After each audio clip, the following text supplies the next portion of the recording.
السلام علیکم، بسم اللہ الرحمن الرحیم۔ السلام علیکم۔ ناظرین، سورہ بقرہ کی قرآنی آیات کی کچھ تشریحات میں آپ کے سامنے ترجمہ اور تشریح بیان کر رہا ہوں۔ دراصل سیکنڈ ایئر کے اندر آرٹس گروپ میں اسلامک اسٹڈیز میں سورہ بقرہ کے کچھ منتخب آیات نصاب میں شامل ہیں، ان کی میں تشریح اور ترجمہ آپ کے سامنے بیان کروں گا۔ اسٹوڈنٹ کے علاوہ دیگر تمام لوگ بھی اس سے فائدہ اٹھا سکتے ہیں اور اپنی معلومات میں اضافہ کر سکتے ہیں۔ تو ہم اسٹارٹ کرتے ہیں۔ یہ جو میں پہلی آیت آپ کے سامنے تلاوت کروں گا،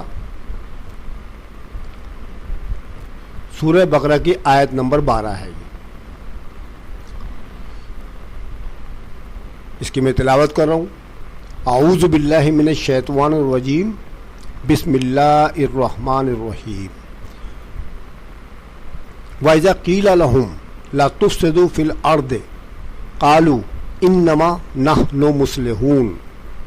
اس کا ترجمہ کچھ یوں ہے، اور جب ان سے کہا جاتا ہے کہ زمین میں فساد مت پھیلاؤ تو کہتے ہیں کہ ہم تو ہیں اصلاح کرنے والے۔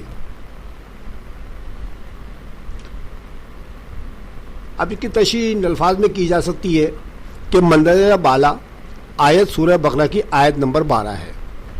اس آیت میں منافقین کا حال بیان کیا گیا ہے۔ یہ منافقین اسلام اور مسلمانوں کو زیر کرنے، ختم کرنے اور نقصان پہنچانے کی کوششوں میں لگے رہتے تھے۔ ان کے لیے سازشوں کو جال بنتے، مسلمانوں کو آپس میں لڑانے کی کوشش کرتے تھے۔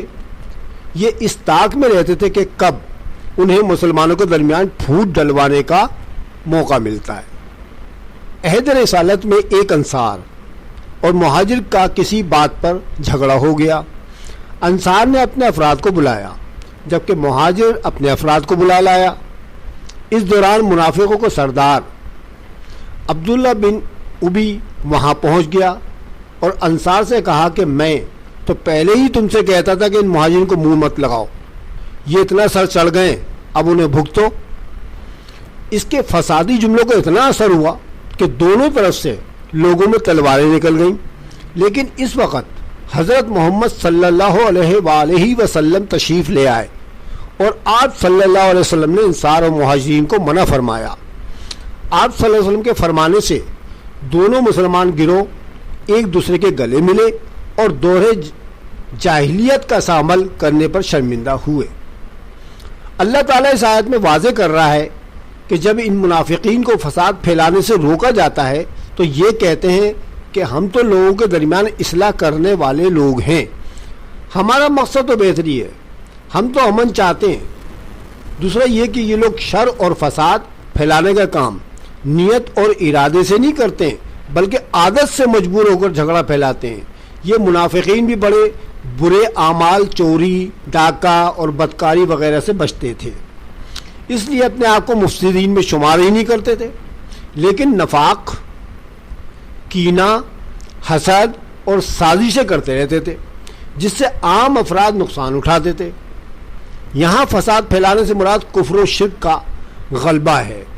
مسلمان کفر و شرک کے غلبے کو ختم کرنے کے لیے جہاد کرتے تھے، تو یہ منافقین کہتے تھے کہ جھگڑا کرنے سے کیا فائدہ، ہم تو جھگڑا ختم کرنا چاہتے ہیں، مسلمان اپنے مذہب کی پیروی کریں اور مشرک اپنے عقائد پر قائم رہنا چاہتے تو ان کو رہنے دیا جائے، جبکہ اللہ چاہتا تھا کہ دنیا سے کفر و شرک کا خاتمہ ہو اور یہ لوگ اس کی مخالفت کرتے تھے۔ اس لیے اللہ تعالیٰ نے اگلی آیت میں مسلمانوں کو خبردار کیا کہ دراصل زمین پر فساد پھیلانے والے یہی لوگ ہیں، ان سے ہوشیار رہا جائے۔ تو ناظرین، میں نے آیت نمبر 12 کا ترجمہ اور تشریح آپ کے سامنے کر دیا، آپ نے سن لی ہوگی۔ آپ اس پہ اللہ تعالیٰ سے دعا ہے کہ اللہ تعالیٰ ہم سب کو دین کو سمجھنے کی توفیق عطا فرمائے اور ہمیں قرآنی تعلیمات پر عمل کرنے کی توفیق عطا فرمائے، آمین۔ اب دوسری آیت جو ہے وہ سورہ بقرہ کی آیت نمبر 18 سے لی گئی ہے. اس کو میں یوں تلاوت کر سکتا ہوں. اعوذ باللہ من الشیطان الرجیم بسم اللہ الرحمن الرحیم صم بکم عمی فہم لا یرجعون. ترجمہ: یہ بہرے ہیں، گونگے ہیں، اندھے ہیں، سو وہ نہیں پھریں گے. ٹھیک ہے. اب اس کی تشریح ہم کچھ اس طرح کر سکتے ہیں کہ منزل بالا آیت سورہ بقرہ کی آیت نمبر 18 ہے. اس سے پچھلے آیات جو یہودیوں کے لیے نازل ہوئی، اس میں اللہ تعالیٰ نے ایک تمثیل بیان کری ہے، یعنی مثال بیان کری ہے. اس تمثیل میں آگ جلانے والے سے مراد حضرت موسیٰ علیہ السلام ہیں کہ انہوں نے اپنی قوم کو ہدایت اور رہنمائی کے لیے شمع جلائی انہوں نے، جس کے نور ہدایت سے ساری قوم کے لیے اجالا ہو گیا. لیکن جن لوگوں کے لیے کام بڑے اہتمام سے کیا گیا تھا، انہوں نے اس شمع ہدایت کی قدر ہی نہ کری. چنانچہ اللہ تعالیٰ نے انہیں اس ناشکری اور ناقدری کی سزا دی اور ان کی نور بصارت ہی چھین لی اور ان کو گھپ اندھیرے میں چھوڑ دیا جہاں ہاتھ کو ہاتھ سجائی نہ دیتا تھا. مزید یہ کہ ان سے حق پرستی کو سننے، کہنے اور دیکھنے کی تمام صلاحیتوں کو سلب کر لیا. گویا وہ گونگے ہیں، بہرے ہیں اور اندھے ہیں، یعنی وہ کسی کی ہدایت کی نہ پکار سن سکتے ہیں، نہ اس کا جواب دے سکتے ہیں، نہ وہ کوئی علامت یا نشان دے کر رہنمائی حاصل کر سکتے ہیں. ان کے دلوں، کانوں پر مہریں لگ چکی ہیں اور آنکھوں پر پردہ پڑ چکا ہے. یہ اب کبھی رہنمائی حاصل نہیں کر سکتے ہیں. وہ کہتے ہیں ہمارے دل تو غلاف میں بند ہے. وقالو قلوبنا غلف. غلاف کی خاصیت یہ ہوتی ہے کہ یہ اندر کی چیزوں کو باہر اور باہر کی چیزوں کو اندر نہیں آنے دیتا. چنانچہ ان یہود کی حالت بھی یہی ہے کہ یہ کسی بھی ہدایت جو کہ اللہ تعالیٰ کی طرف سے نازل ہو رہی ہے، ان کو نہ سنتے ہیں، نہ آیات الہیہ دیکھتے ہیں اور نہ ان پر غور کرتے ہیں. گویا وہ گونگے، بہرے اور اندھے ہو چکے ہیں. اور اے محمد صلی اللہ علیہ وآلہ وسلم، یہ آپ کی کسی ہدایت پر عمل نہیں کریں گے اور آپ صلی اللہ علیہ وسلم کی کسی ہدایت کی اتباع نہیں کریں گے. صدق اللہ العلی العظیم. تو ناظرین، میں نے آپ کے سامنے سورہ بقرہ کی آیت نمبر 12 اور آیت نمبر 18 کا ترجمہ و تشریح بیان کر دی.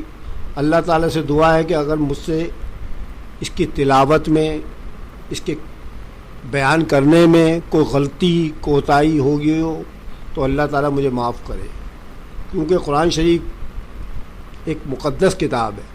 ٹھیک ہے. اللہ تعالیٰ سے دعا ہے میری پھر دوبارہ کہ اللہ تعالیٰ مجھے معاف کرے اگر مجھ سے کوئی غلطی کوتاہی ہو گئی ہو. اور میں آپ سے یہی کہنا چاہتا ہوں کہ آپ جو ہے قرآن پر غور کریں، تدبر کریں. انشاءاللہ میں یہ سلسلہ جاری رکھوں گا اور تھوڑی تھوڑی معلومات جو میرے علم میں ہے وہ میں انشاءاللہ آپ کو پرووائڈ کروں گا انشاءاللہ. ٹھیک ہے. انشاءاللہ اگلی ویڈیو میں پھر آپ سے ملاقات ہوگی. تب تک کے لیے خدا حافظ.